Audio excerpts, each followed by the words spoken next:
Are you looking to save time and money earning your college degree? Then join thousands of others who earn online college credits with Study.com. Our online courses are self-paced and offer transferable credit that's widely accepted by colleges and universities across the country. Plus, you can start right now. Visit Study.com today to learn more about our affordable and flexible online college courses and get the degree you need to succeed in today's competitive job market. Go to study.com/CX and use coupon code SAVER to get 30% off your first month.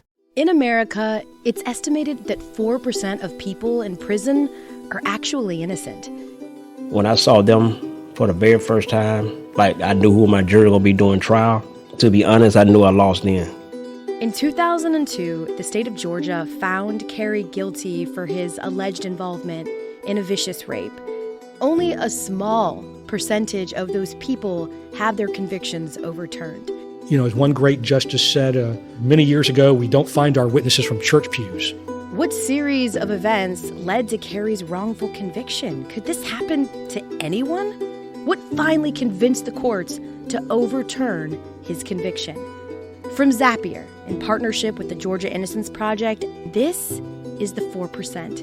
Listen anywhere you get your podcasts or visit zapier.com/resources/podcasts to learn more.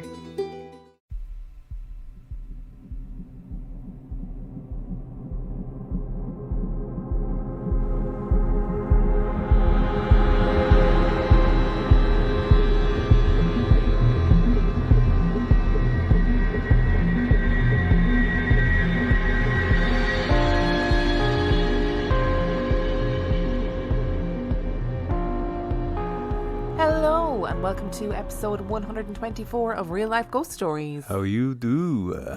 To kick things off this week, we need to thank our newest Patreon subscribers. We would like to thank Mindy Bloom, Katie Ben-Dixon, Sierra Rose, Holly Gillio, Kimberly Becker-Humes, Kate Johnson, Kathleen Goff, Francesca Givens, Leslie Friedman, Monica Fields, Lucy Edwards, Caitlin Cunningham, Angela Hogan, Katie, Alison Moss, Lynx, Benjamin Salinas, Robert Kelly, Debbie Klukas, Meg Alice. Thank you so much for being our Patreon subscribers. We love you. We appreciate you more than you will ever know. And our film review this week. Our film review is The Witch in the Window. The Witch in the Window was released in 2018. It has 5.8 out of 10 on IMDb and 69% on Rotten Tomatoes. Would you like a synopsis? Yes, please. Simon plans to make some profit by renovating and selling an old farmhouse he just bought. Later, he and his son soon discover that the house is haunted by the previous owner's spirit. What were your thoughts on this film? I feel that it was well intentioned, but I would like to point out from the offset that although this is a horror movie, there is no scare at all. There is a moment where I thought, oh, this is really clever, it's going to do something scary, and then it just ruined it. I think that's slightly unfair, because I think it was one of those films where there were plenty of things going on in the background that maybe you wouldn't notice if you weren't paying attention, but then when you do notice, you start seeing more and more stuff going on in the background. However, that very quickly loses its effect, and I agree that it is a horror film that is without the scare factor. But I will say, the relationship between father and son I thought it was very good. Like, I was invested in the two of them as characters.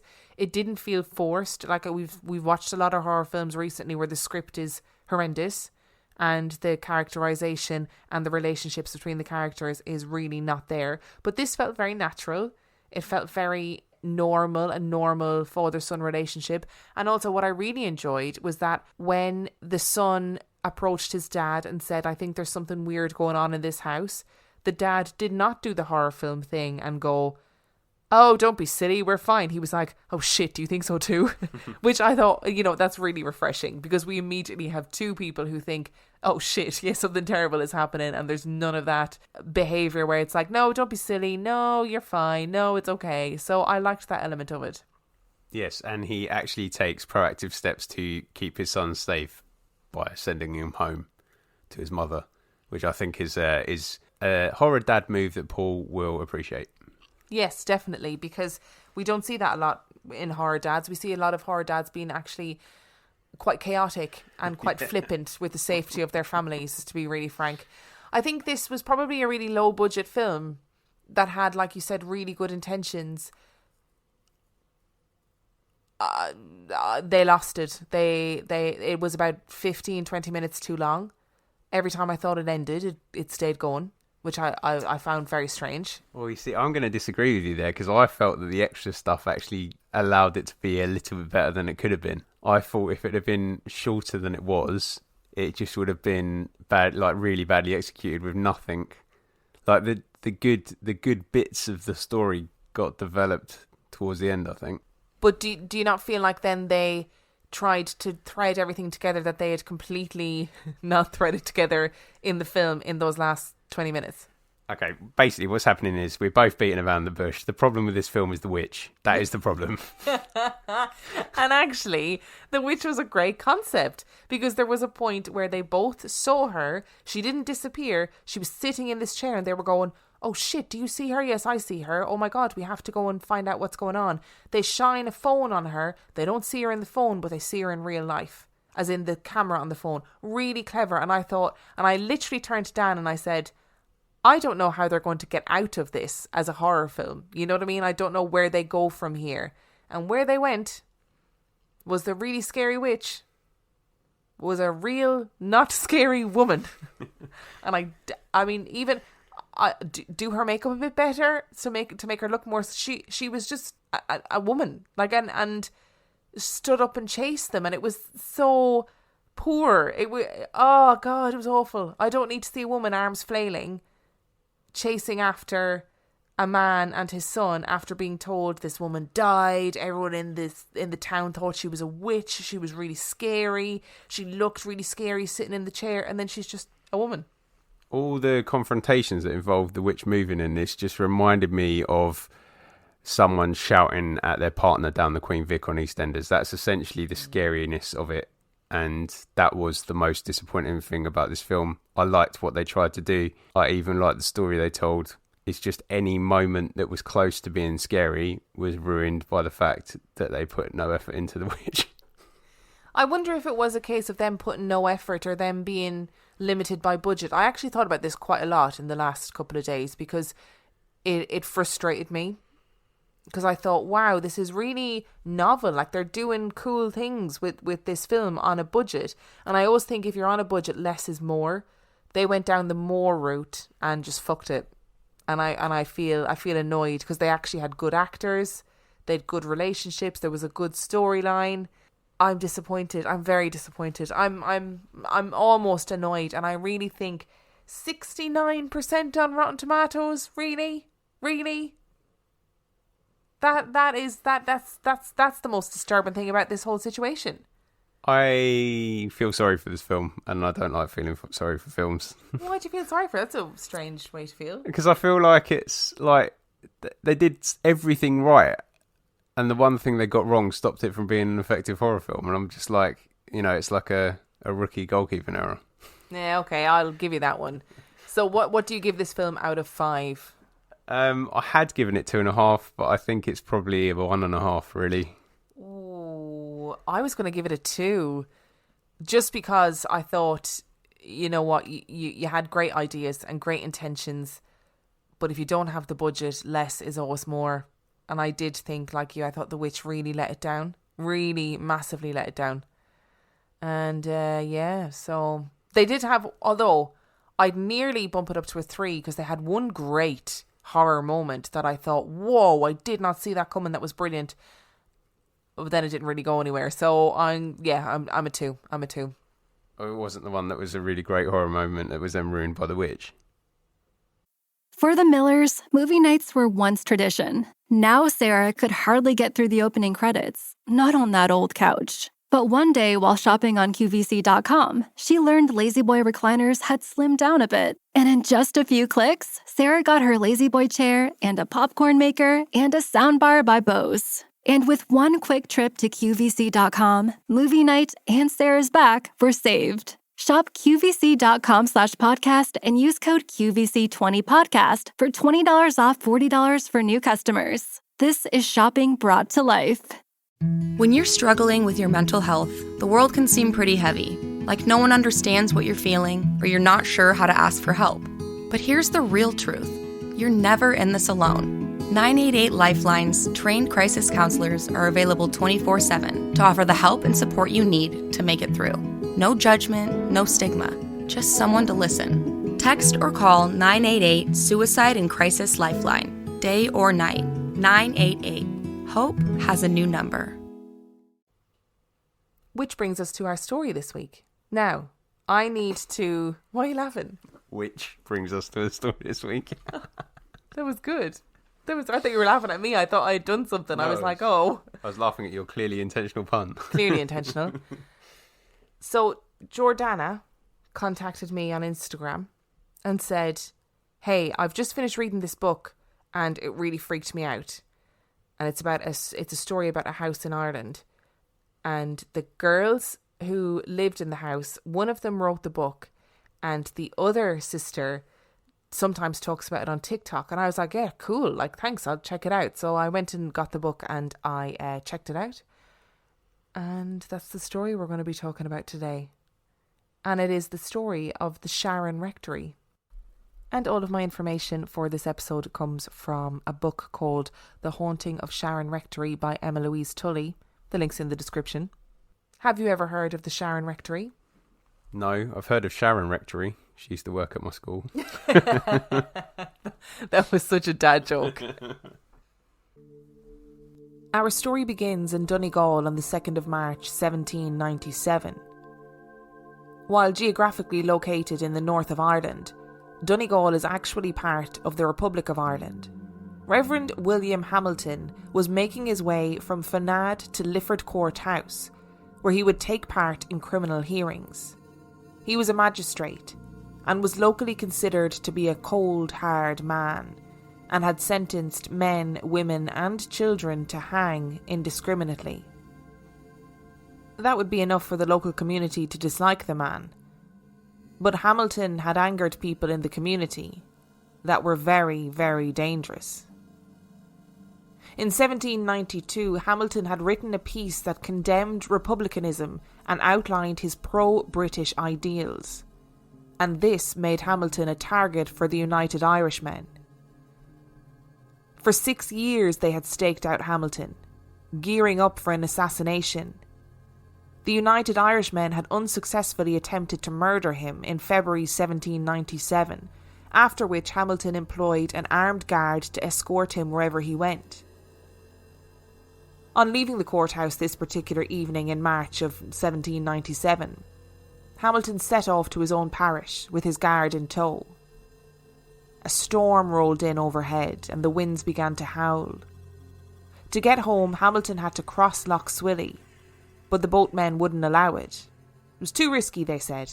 Wouldn't be possible until the storm had passed. Hamilton knew he couldn't continue on his journey, so he sought refuge for the night with his friend Reverend John Waller, who lived in Sharon Rectory. Reverend Waller was a well-respected man in the community. He had been paralysed from the waist down in a horse-riding incident and now used a wheelchair. He lived in the rectory with his wife Sarah and an array of staff. What none of them realised was that Hamilton had been followed by the United Irishmen. They tipped off the boatmen not to let him across Lough Swilly, and now were waiting to ambush the Sharon Rectory. The group of men descended on the house and shot through the windows. Hamilton fled and locked himself in the cellar. Sarah tried to save her husband and was shot twice and killed. The staff of the household dashed to save the Reverend Waller and made the realisation that it was Hamilton that was the target. So in an act of self-preservation, they retrieved Hamilton from the cellar and threw him to the United Irishmen. His death was brutal.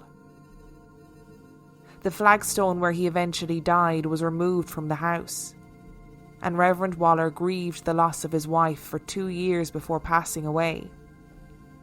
Many families lived in the house over the years, And there were more tragedies, though not remotely as brutal as the murder of Reverend Hamilton and Sarah Waller. But our story truly begins in 1988, when an unsuspecting young couple showed an interest in the rectory that would change their lives forever. Vincent and Lisa Tully decided to venture down the dark laneway to get a look at the famous Sharon Rectory. They were both from the local town of Newtown Cunningham and had heard all the stories. The rectory had stood empty for years, and while it had a reputation for being haunted, it was also the haunt of local teenagers who would conduct ill-advised Ouija board sessions to try and contact the murdered spirit of Reverend Hamilton. The locals had stories of mists and spectres, noises and full-bodied apparitions. Vincent and Lisa trundled slowly down the laneway in their old car, craning their necks to get a look at the place. They pulled up the car outside the gates and sat silently in the darkness, watching and waiting. They didn't really know what for, but neither were expecting to see what they did. As they looked through the gates from the car, a large black dog seemed to appear from nowhere, bounding towards the car at great speed. Closer it got, and the pair winced at the expected collision as the dog got closer to the gate. But it didn't collide with the metal. It sailed straight through the gate and ran up the side of Vincent's car and disappeared into the night. Vincent started the car, slammed it into reverse, and reversed down the laneway. 7 years later, in 1995, the Tullys were looking for a property to buy.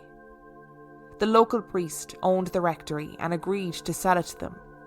They knew that it would be a labour-intensive process to get it back to its former glory, but once they saw the inside of the house and the potential it had, they knew they had to have it. It was a serious undertaking. The house was essentially in ruins, and each room had to be rebuilt from the floor up. In one room, Lisa's father found bones buried beneath the floor, and unable to figure out if they were human or animal, he kept digging, and eventually found a skull. It was definitely an animal, and the bones were disposed of. But hundreds of years ago in Irish folklore, it was tradition to bury an animal carcass or bones in the foundations or walls of your dwelling. It was a ritual to ward off evil spirits from your house. Perhaps there is nothing to this tradition, an old forgotten ritual born of misplaced fear and superstition. Or perhaps hundreds of years ago people were onto something. While the family continued their renovations, they hired local tradespeople to complete the plumbing and electrical work. After working on the property, they began to report poltergeist activity and strange, uneasy feelings while they were working, and whisperings began in the town of strange things happening in Sharon Rectory. But eventually, in August 1996, the family moved in. The Tullys had a daughter, Emma, who was completely unaware of the history of the house, or the talk of the strange things that happened there. She was only young when she went to see it first, a child, but could remember an eerie sensation, a sensation of something bad. When they moved in, she would wander the rooms of the house while her parents continued renovations. She would feel deep, icy cold in some rooms that made her shiver and stop to watch her breath billow out in front of her. At night time, she would lie in bed and look at the door in her bedroom, which led to a staircase. The door had a small frosted window, and in her mind's eye she would imagine seeing a white face peering through it in at her. It didn't appear. But what did appear were the footsteps that would come up the staircase and stop outside of her door. The first time she heard them, she lay there expecting her mother or father to open the door, but it never happened. And she was keenly aware that someone, or something, had walked up the staircase and was now standing outside her bedroom door. A few nights after her first encounter with the footsteps, and Emma was still sleeping with her bedside lamp on, the house scared her. and the house at night time scared her even more. This night she was settling down to sleep when an icy cold breeze blasted her face. She opened her eyes and immediately wished that she hadn't, because there at the foot of her bed was a woman. She was completely translucent, but with a blue glow. Emma could clearly see the outline of her dress and her flowing hair, but her face was blank. There were no features, no eyes, no nose, no mouth, just blank where her face should be. Emma was terrified, and like most children would, she retreated under the safety of her duvet and spent the night there, petrified. Seeing the blue lady became a regular thing. Although she didn't feel evil, Emma was still terrified of her. Eventually, she plucked up the courage to tell her mum what was happening. And to her surprise, her mum simply said, "Oh, don't worry about her, she doesn't mean you any harm." What Emma had failed to realise was that her parents had been expertly hiding their own worries and reservations about the house from her. They too had seen the blue lady. And they too had been hearing odd noises. Vincent had heard 3 knocks on his bedroom window and instinctively checked to see who it was before realising that his window was on the 2nd floor and it would be impossible for anyone to knock on the window without a ladder. And like any good horror movie dad, Vincent was sceptical. But he couldn't help but remember the black dog they had witnessed all those years ago. The activity continued in the house. They began to smell the smell of rotting meat in various rooms that would appear suddenly and then disappear. The night would be filled with bangs and knocks. The blue lady continued her nightly appearances and seemed to become stronger, sometimes sitting on the end of Emma's bed and humming softly to her. The family would lie awake at night listening to what sounded like furniture being dragged around the house. Either parent would wake in the night and see the blue lady standing next to their bed. Emma began sleeping at her grandmother's house, just so she could get a good night's sleep. And no one wanted to be in the house alone. But what could they do? Every penny they had was tied up in the house, and so life had to go on. Lisa did some research into the Rectory and discovered the horrible fate of Sarah Waller, and realised that it was very likely that she was the presence that haunted their night times. As time went on, the house came together more and more. It began to feel less like living in a horror film. There was no denying that it was beautiful, and it was slowly being reverted to its original glory. They were learning to live with whatever shared the house with them. In 1997, Emma was out playing in the fields surrounding the house with her dogs. She was running with them, back down the lane to the house, when all of a sudden, the dogs stopped and began to growl, heckles raised and fixated on something in the hedge. Emma doubled back, assuming that they had seen a cat or a rabbit, and called them. They didn't come. She went to fetch them, and to see what poor creature they were growling at, when she came face to face with a huge black dog with glowing red eyes. She had never seen a dog like it, and she froze while she stared. It was at least twice the size of her dogs, and was watching her intently with red eyes that almost glowed. She backed away slowly, frightened that it would attack her or her dogs would attack it. The dog suddenly sprinted towards the house and disappeared.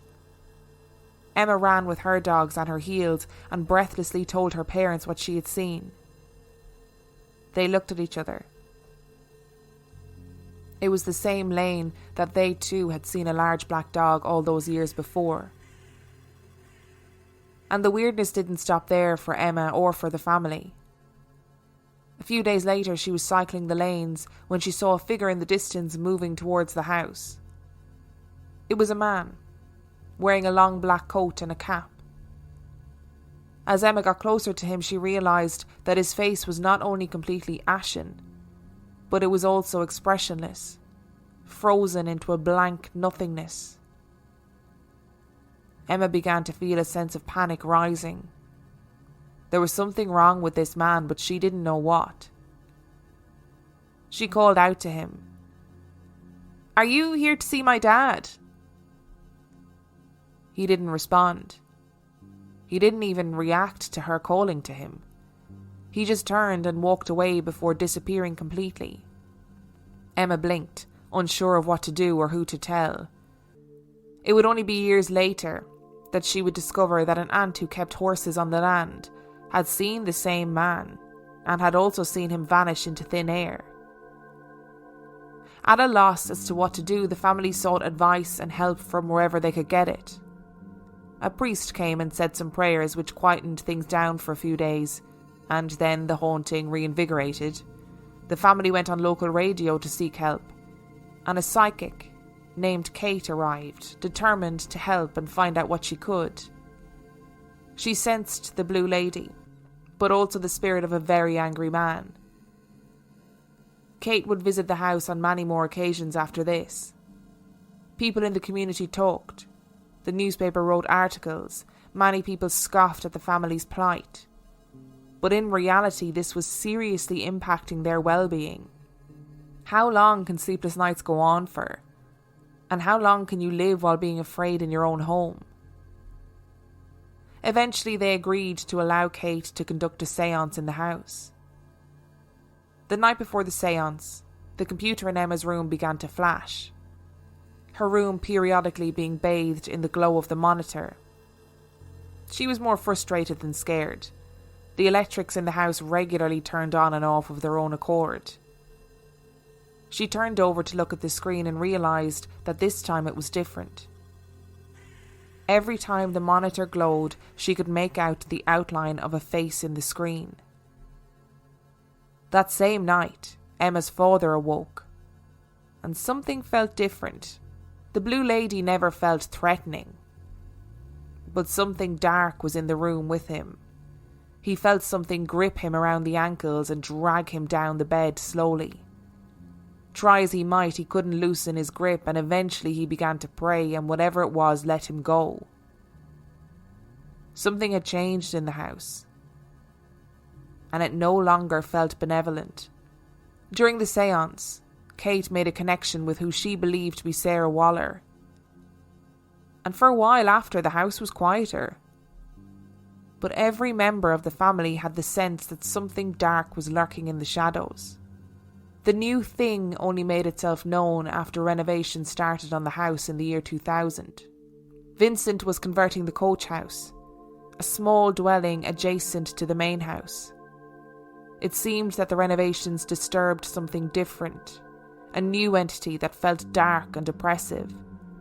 Emma would hear pounding footsteps again on the stairs and the landing outside her bedroom, except now it came with silence, and then an aggressive rattling of the handle of her bedroom door, which it seemed was intended just to scare her.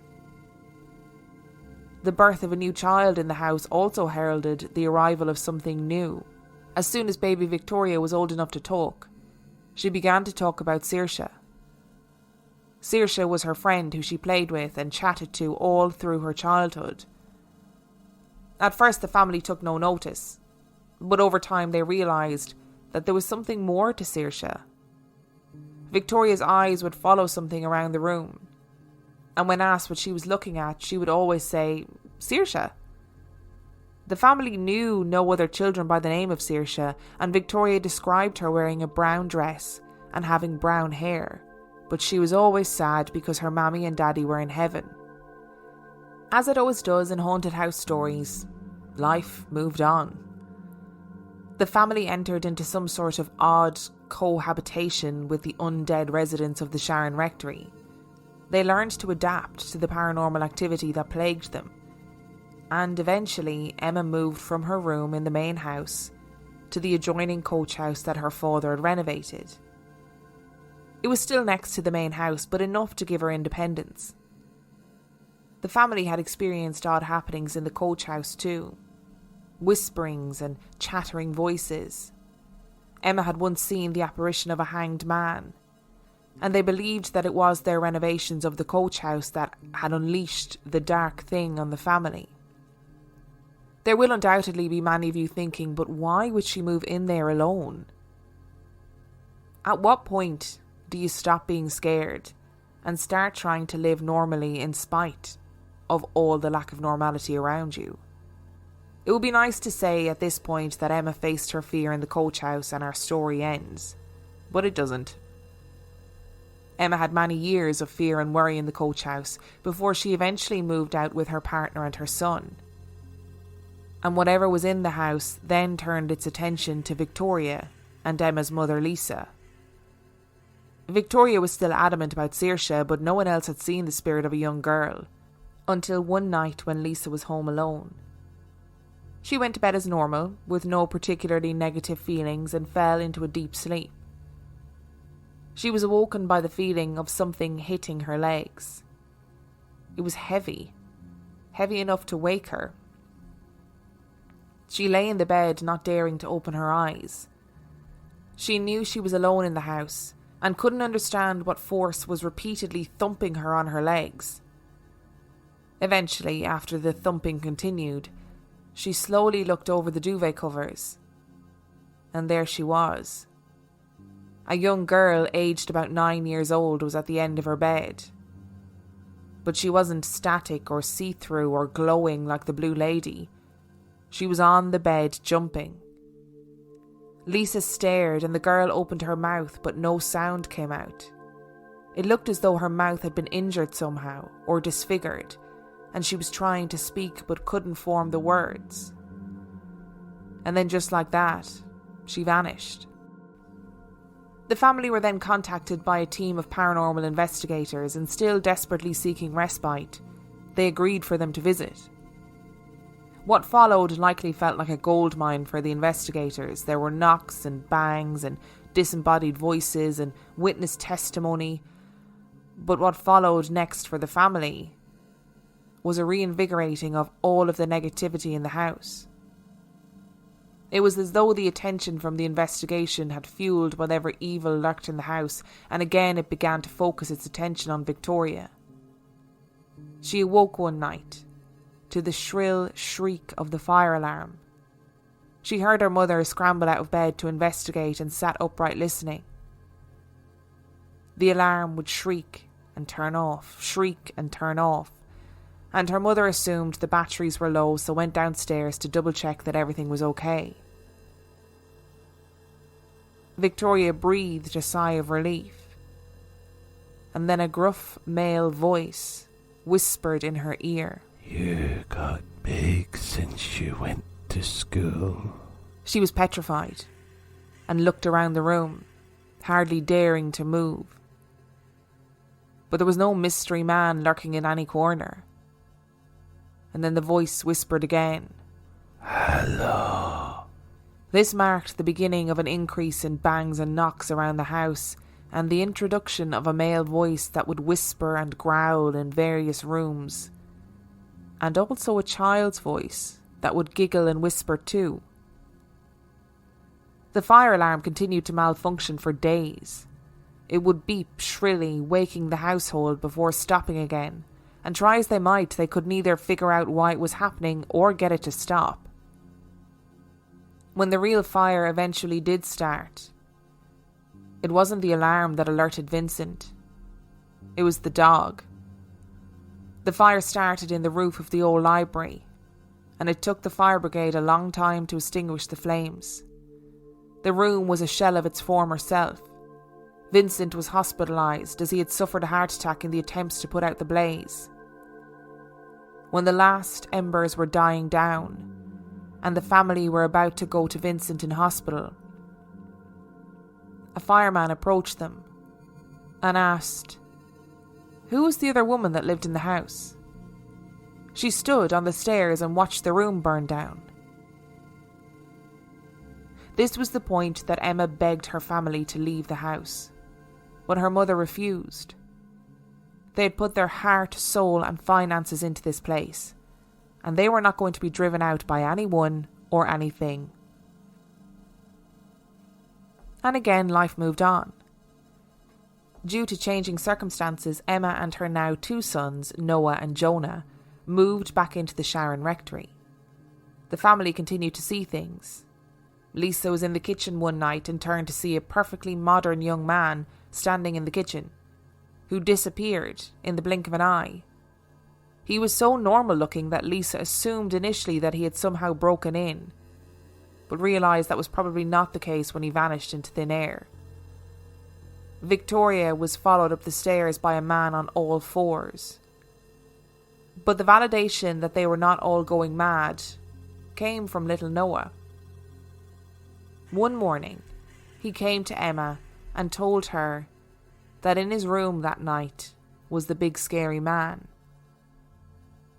When asked to describe him, Noah said he was very tall and all black like a shadow and that he wasn't a nice man.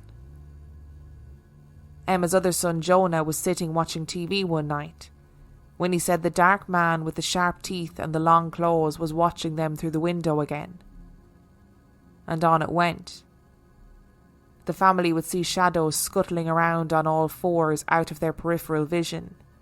Sleep paralysis was and always had been a regular occurrence for both family and visitors to the house. I wish I could tell you that there is a positive end to this story. There isn't. After an exorcism carried out by a paranormal team, the activity continued and has not abated. A psychic medium posited that there was something evil and ancient on the land that had been there long before the rectory was built, and the tragedies that had occurred there only made it more powerful.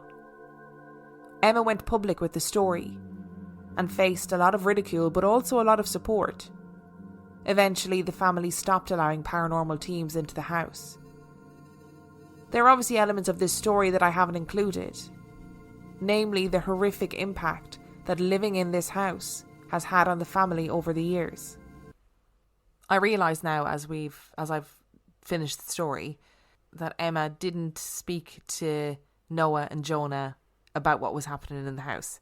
So she didn't say, "Oh, this house is haunted," to the kids, and when they said, "Oh, the bad man is in the room at night time," whatever, she would say to them, "Oh, don't worry, it's just a bad dream." So I just, before anybody is like, well, she's been telling them it's haunted, that's why they're saying those things. I just wanted to rectify that. I should have made it clearer in the story.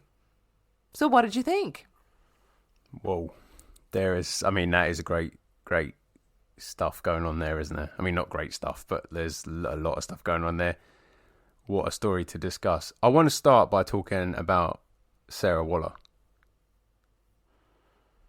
Okay. I don't know why I was waiting for you to say something then. Yeah, I was like, sure, if you want to start with talking about Sarah, that's fine.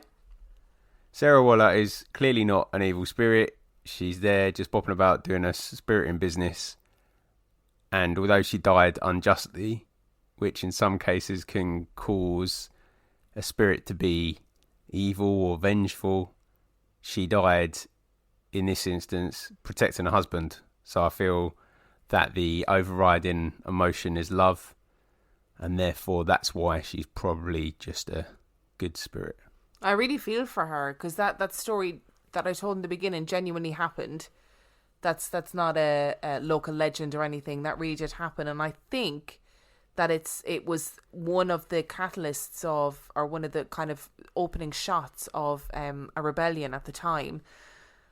But Hamilton died in a way that I actually didn't want to describe on the podcast, because I know we have small children that listen. So that will tell you how horrifically he died. And she lived for not a long time, but she was shot once and then dragged by the servants into the kitchen, and they tried to keep her alive, and then she was shot again. So it was a really horrific incident. And I think if you are a believer in tragedy leaving a stain, like paranormally on somewhere, this is a pretty tragic event. There was also a woman and a child who died in childbirth, I think in later years. Not anything violent or murdery, but just a tragic death. So it's a place that has seen a lot of sadness. And I don't think Sarah's spirit is vengeful either. But I think it's interesting that in the book, Emma describes how, yes, she realised that she wasn't evil or didn't mean her any harm, but she was still terrified of her. Yeah, I guess you would be, wouldn't you? Because it's a ghost. I'd be scared of a ghost, even if I knew the ghost personally. I think I'd be scared of Casper at this point, to be honest.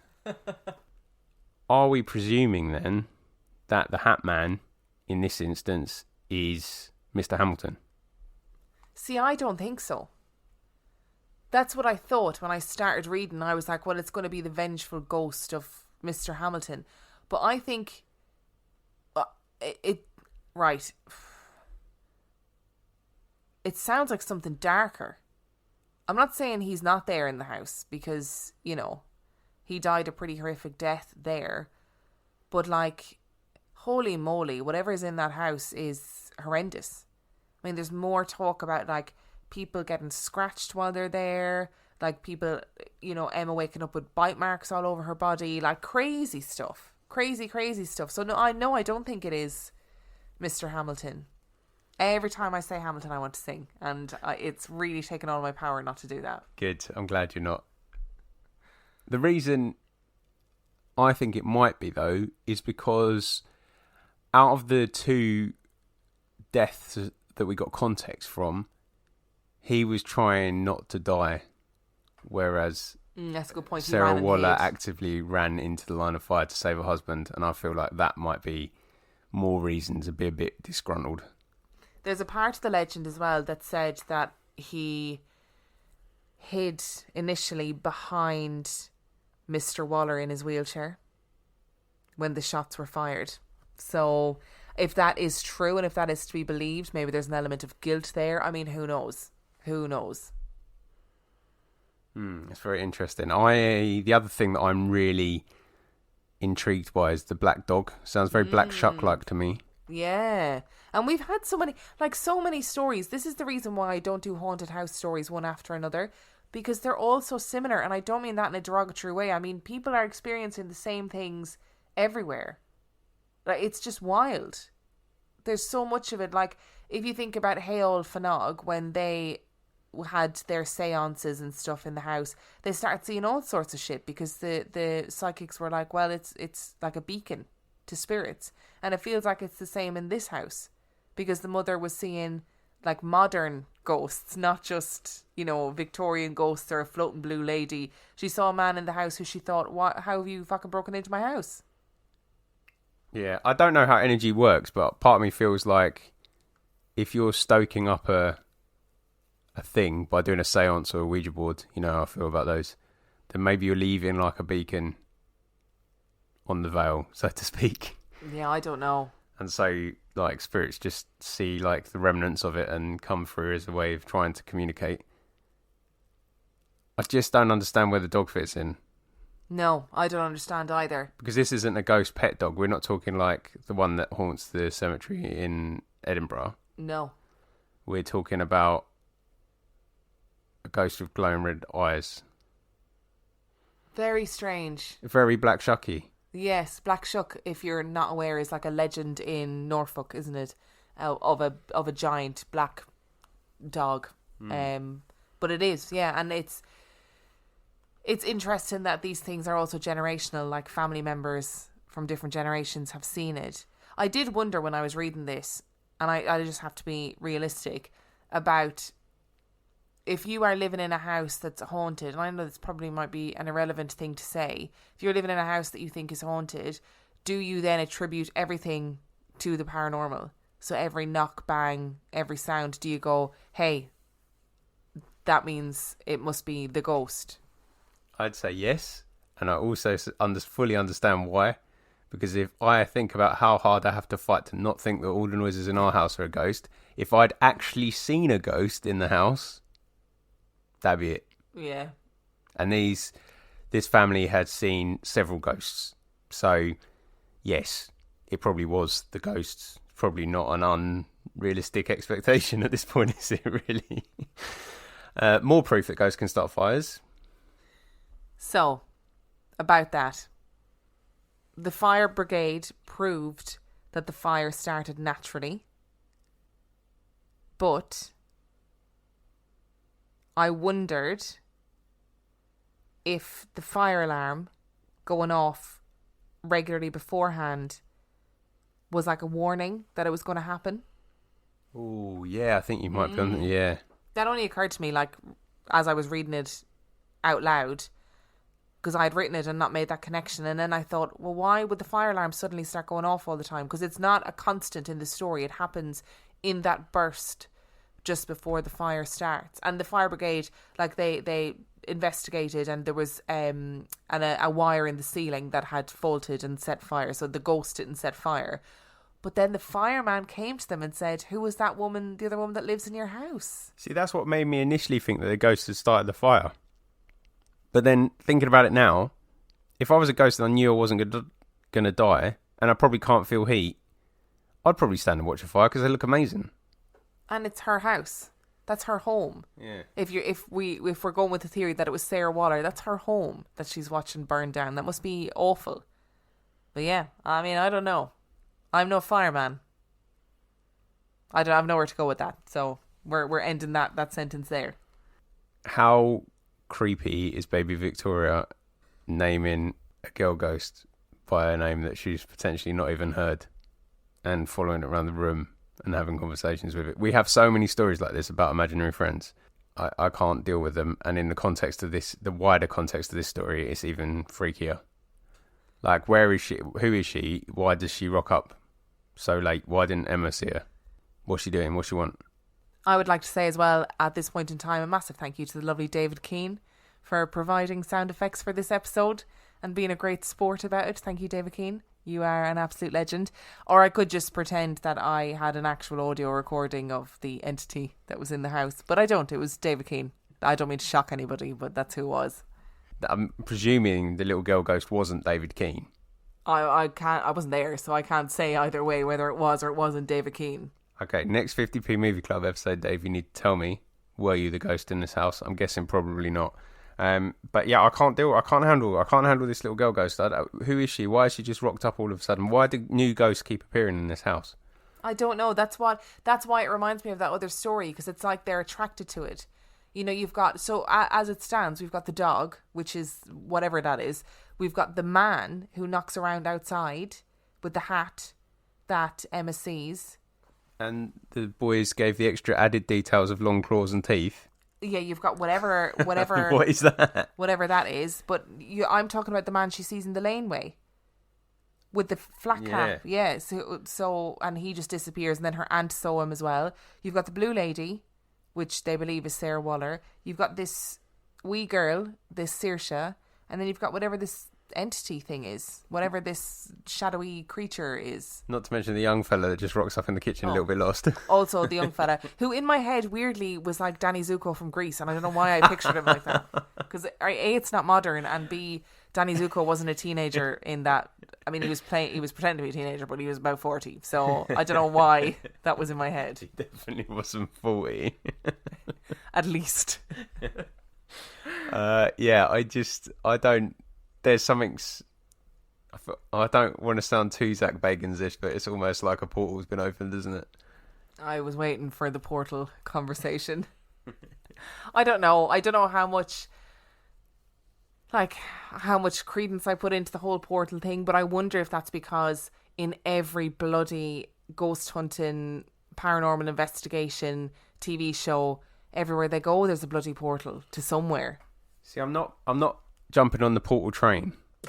I'm not. I don't really think that portals. I think portals are a more dramatic way of saying like the veil being thin, and I'm on board for that. I feel like there is a veil between the spiritual world and this world, and I do feel that some places, rather than others, it gets a little bit thin, and it's not always as specific as just having like. Portal sounds like Stargate. That's what it makes me think of. So oh yeah, gotta remember that show. So there's like a physical, there's like an actual door that goes through. I just feel like sometimes the veil just gets a little bit thin, and it can happen in a place, like a location, like Gelfanog, if that's how you say it. Hailfanog. Yeah. Or like this place, or it might just be over a period. Like it just might be for a short period of time. Like it just thins out for a little bit, and that's how I think these things work. I don't buy into this portals thing, even though I've essentially said portals exist. I've just given it a different name, but that's not the point. So if you had to ask this family like one thing because they still live there now. Like, they are still living in that house, and there's still stuff going on. If you're interested in seeing the house, they have a Facebook page that's been only recently in the last like year or so, set up, and they have cameras and stuff in the house, so you can go and have a look at it and see just what it looks like. But if you were to ask them one question, what do you think you'd ask them? How do you get to a position, like, what is the motivation behind the point that you get to where you just put up with this stuff? It's funny you should ask that, because you will be able to ask them yourself. Really? Yes, you will. Because on Tuesday, we will be doing a live stream on YouTube. And in that live stream, the lovely Emma, who still lives in the house, how, I don't know, but the lovely Emma, who still lives in the house, has agreed to come on and have a chat with us about what it's like living in Sharon Rectory and the whole story behind the house. Better think about how to phrase that question so it actually makes sense then, doesn't it, really? Probably a good idea. But if you want to catch that live stream, it'll be on Tuesday, the 30th of March at 7:15 GMT, I think. And I will obviously upload it to YouTube afterwards. So if you don't get to catch it live, like, it will still be there for you. But we'll be having a chat with Emma and asking her some questions about what life is like in Sharon Rectory and how they're surviving. We will be in British summertime by that point as well, so if you are thinking of joining us from elsewhere in the world, it might be a good idea to like Google what time is it in Britain now, so you get an accurate, up-to-date time thing. And if you enjoyed today's episode, you can find out everything you need to know about us on reallifeghoststoriespodcast.com. You can submit your own story to reallifeghoststoriespodcast@gmail.com. You can support us on Patreon, patreon.com/reallifeghoststories, where for $5 a month and $2 a month, you get access to heaps of extra content. All of the links for everything will be in the description of this episode, including the link to our YouTube channel, where you can watch our live stream on Tuesday. And on that note, we shall see you next week. Bye!